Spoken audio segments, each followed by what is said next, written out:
أعوذ بالله من الشيطان الرجيم. بسم الله الرحمن الرحيم. طه ما أنزلنا عليك القرآن لتشقى إلا تذكرة لمن يخشى تنزيلا ممن خلق الأرض والسماوات العلى الرحمن على العرش استوى له ما في السماوات وما في الأرض وما بينهما وما تحت الثرى وإن تجهر بالقول فإنه يعلم السر وأخفى الله لا إله إلا هو له الأسماء الحسنى وهل أتاك حديث موسى إذ رأى نارا فقال لأهلهم كثوا إني آنست نارا لعلي آتيكم منها بقبس أو أجد على النار هدى فلما أتاها نودي يا موسى إني أنا ربك فاخلع نعليك إنك بالوادي المقدس طوى وأنا اخترتك فاستمع لما يوحى إنني أنا الله لا إله إلا أنا فاعبدني وأقم الصلاة لذكري إن الساعة آتية أكاد أخفيها لتجزى كل نفس بما تسعى فلا يصدنك عنها من لا يؤمن بها واتبع هواه فتردى وما تلك بيمينك يا موسى قال هي عصاي أتوكأ عليها وأهش بها على غنمي ولي فيها مآرب أخرى قال ألقها يا موسى فألقاها فإذا هي حية تسعى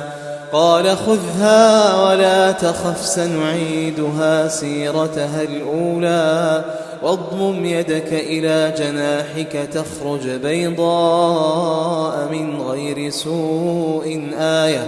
آية أخرى لنريك من آياتنا الكبرى اذهب إلى فرعون إنه طغى قال رب اشرح لي صدري ويسر لي أمري واحلل عقدة من لساني يفقه قولي واجعل لي وزيرا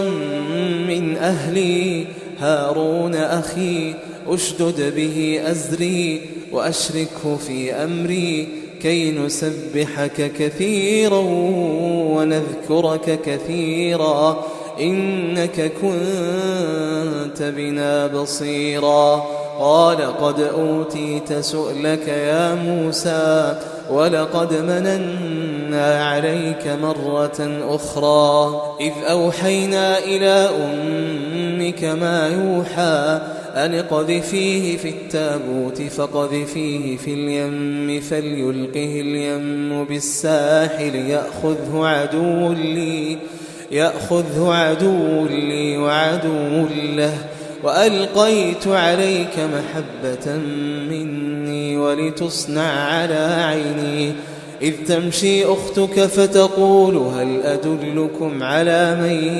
يكفله فرجعناك إلى أمك كي تقر عينها ولا تحزن وقتلت نفسا فنجيناك من الغم وفتناك فتونا فلبثت سنين في أهل مدين ثم جئت على قدري يا موسى واصطنعتك لنفسي اذهب أنت وأخوك بآياتي ولا تنيا في ذكري اذهبا إلى فرعون إنه طغى فقولا له قولا لينا لعله يتذكر أو يخشى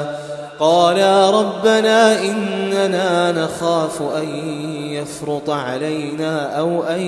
يطغى قال لا تخافا إنني معكما أسمع وأرى فأتياه فقولا إنا رسولا ربك فأرسل معنا بني إسرائيل ولا تعذبهم قد جئناك بآية من ربك والسلام على من اتبع الهدى إنا قد أوحي إلينا أن العذاب على من كذب وتولى قال فمن ربكما يا موسى قال ربنا الذي أعطى كل شيء خلقه ثم هدى قال فما بال القرون الأولى قال علمها عند ربي في كتاب لا يضل ربي ولا ينسى الذي جعل لكم الأرض مهدا وسلك لكم فيها سبلا وأنزل من السماء ماء فأخرجنا به أزواجا من نبات شتى كلوا وارعوا أنعامكم إن في ذلك لآيات لأولي النهى منها خلقناكم وفيها نعيدكم ومنها نخرجكم تارة أخرى ولقد أريناه آياتنا كلها فكذب وأبى قال أجئتنا لتخرجنا من أرضنا بسحرك يا موسى فلنأتينك بسحر مثله فاجعل بيننا وبينك موعدا لا نخلفه نحن ولا أنت مكانا سوى قال موعدكم يوم الزينة وأن يحشر الناس ضحى فتولى فرعون فجمع كيده ثم أتى قال لهم موسى ويلكم لا تفتروا على الله كذبا فيسحتكم بعذاب وقد خاب من افترى فتنازعوا أمرهم بينهم وأسروا النجوى قالوا إن هذان لساحران يريدان أن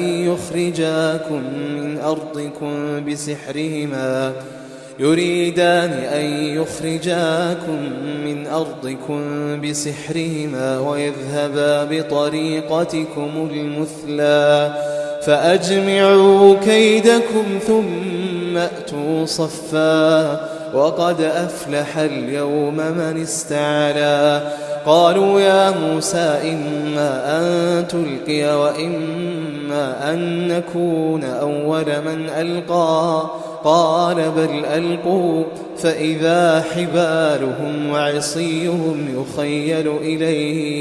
يخيل إليه من سحرهم أنها تسعى فأوجس في نفسه خيفة موسى قلنا لا تخف إنك أنت الأعلى وألق ما في يمينك تلقف ما صنعوا إنما صنعوا كيد ساحر ولا يفلح الساحر حيث أتى فألقي السحرة سجدا قالوا آمنا برب هارون وموسى قال آمنتم له قبل أن آذن لكم إنه لكبيركم الذي علمكم السحر فلأقطعن أيديكم وأرجلكم من خلاف ولأصلبنكم في جذوع النخل ولتعلمن أينا أشد عذابا وأبقى قالوا لن نؤثرك على ما جاءنا من البينات والذي فطرنا فاقض ما أنت قاض إنما تقضي هذه الحياة الدنيا إنا آمنا بربنا ليغفر لنا خطايانا وما أكرهتنا عليه من السحر والله خير وأبقى. إنه من يأت ربه مجرما فإن له جهنم لا يموت فيها ولا يحيا ومن يأته مؤمنا قد عمل الصالحات فأولئك لهم الدرجات العلا جنات عدن تجري من تحتها الأنهار خالدين فيها وذلك جزاء من تزكى. ولقد أوحينا إلى موسى أن أسر بعبادي فاضرب لهم طريقا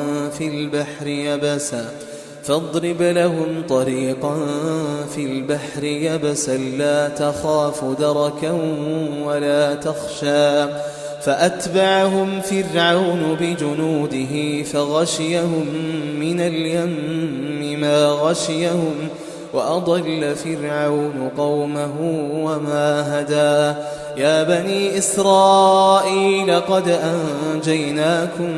من عدوكم وواعدناكم جانب الطور الأيمن ونزلنا عليكم المن والسلوى. كلوا من طيبات ما رزقناكم ولا تطغوا فيه فيحل عليكم غضبي ومن يحلل عليه غضبي فقد هوى. وإني لغفار لمن تاب وآمن وعمل صالحا ثم اهتدى. وما أعجلك عن قومك يا موسى؟ قال هم أولئك على أثري وعجلت إليك رب لترضى. قال فإنا قد فتنا قومك من بعدك وأضلهم السامري. فرجع موسى إلى قومه غضبان أسفا قال يا قوم ألم يعدكم ربكم وعدا حسنا أفطال عليكم العهد أم أردتم أن يحل عليكم غضب من ربكم فأخلفتم موعدي. قالوا ما أخلفنا موعدك بملكنا ولكننا حملنا أوزارا من زينة القوم فقذفناها فكذلك ألقى السامري. فأخرج لهم عجلا جسدا له خوار فقالوا هذا إلهكم وإله موسى فنسي. أفلا يرون ألا يرجع إليهم قولا ولا يملك لهم ضرا ولا نفعا. ولقد قال لهم هارون من قبل يا قوم إنما فتنتم به وإن ربكم الرحمن فاتبعوني وأطيعوا أمري. قالوا لن نبرح عليه عاكفين حتى يرجع إلينا موسى. قال يا هارون ما منعك إذ رأيتهم ضلوا ألا تتبعا أفعصيت أمري. قال يا ابن أم لا تأخذ بلحيتي ولا برأسي إني خشيت أن تقول فرقت بين بني إسرائيل ولم ترقب قولي. قال فما خطبك يا سامري؟ قال بصرت بما لم يبصروا به فقبضت قبضة من أثر الرسول فنبذتها وكذلك سولت لي نفسي. قال فاذهب فإن لك في الحياة أن تقول لا مساس وإن لك موعدا لن تخلفه وانظر إلى إلهك الذي ظلت عليه عاكفا لنحرقنه ثم لننسفنه في اليم نسفا إنما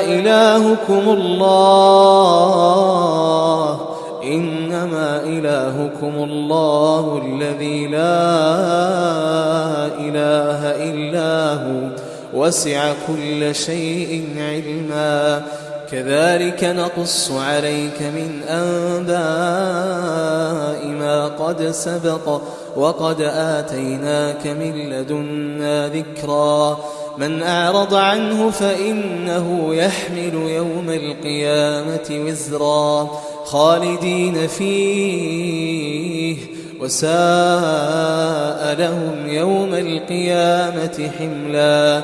يوم ينفخ في الصور ونحشر المجرمين يومئذ زرقا يتخافتون بينهم إن لبثتم إلا عشرا نحن أعلم بما يقولون إذ يقول أمثلهم طريقة إن لبثتم إلا يوما ويسألونك عن الجبال فقل ينسفها ربي نسفا فيذرها قاعا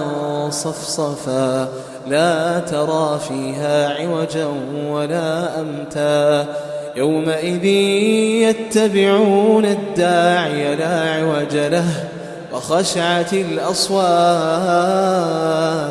وخشعت الأصوات للرحمن فلا تسمع إلا همسا يومئذ لا تنفع الشفاعة إلا من أذن له الرحمن ورضي له قولا يعلم ما بين أيديهم وما خلفهم ولا يحيطون به علما وعنت الوجوه للحي القيوم وقد خاب من حمل ظلما ومن يعمل من الصالحات وهو مؤمن فلا يخاف ظلما ولا هضما وكذلك أنزلناه قرآنا عربيا وصرفنا فيه من الوعيد لعلهم يتقون أو يحدث لهم ذكرا فتعالى الله الملك الحق ولا تعجل بالقرآن من قبل أن يقضى إليك وحيه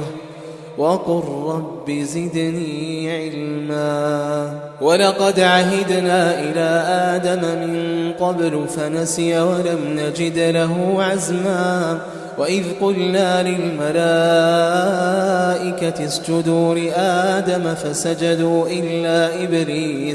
إلا إبليس أبى فقلنا يا آدم إن هذا عدو لك ولزوجك فلا يخرجنكما من الجنة فتشقى إن لك ألا تجوع فيها ولا تعرى وأنك لا تظمأ فيها ولا تضحى فوسوس إليه الشيطان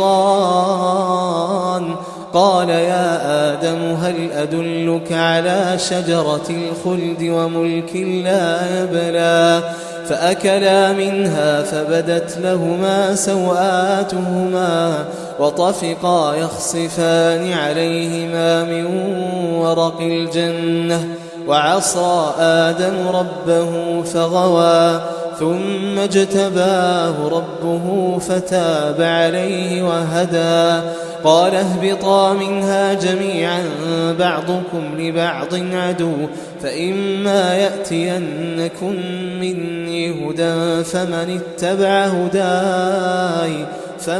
اتبع هداي فلا يضل ولا يشقى ومن أعرض عن ذكري فإن له معيشة ضنكا ونحشره يوم القيامة أعمى قال رب لم حشرتني أعمى وقد كنت بصيرا قال كذلك أتتك آياتنا فنسيتها وكذلك اليوم تنسى وكذلك نجزي من أسرف ولم يؤمن بآيات ربه ولعذاب الآخرة أشد وأبقى أفلم يهد لهم كم أهلكنا قبلهم من القرون يمشون في مساكنهم إن في ذلك لآيات لأولي النهى ولولا كلمة سبقت من ربك لكان لزاما وأجل مسمى فاصبر على ما يقولون وسبح بحمد ربك قبل طلوع الشمس وقبل غروبها ومن آناء الليل فسبح وأطراف النهار لعلك ترضى ولا تمدن عينيك إلى ما متعنا به أزواجا منهم زهرة الحياة الدنيا لنفتنهم فيه ورزق ربك خير وأبقى وأمر أهلك بالصلاة واصطبر عليها لا نسألك رزقا نحن نرزقك والعاقبة للتقوى وقالوا لولا يأتينا بآية من ربه أولم تأتهم بينة ما في الصحف الأولى ولو أنا أهلكناهم بعذاب من قبله لقالوا ربنا لولا أرسلت إلينا رسولا فنتبع آياتك من قبل أن نذل ونخزى قل كل متربص فتربصوا فستعلمون من أصحاب الصراط السوي ومن اهتدى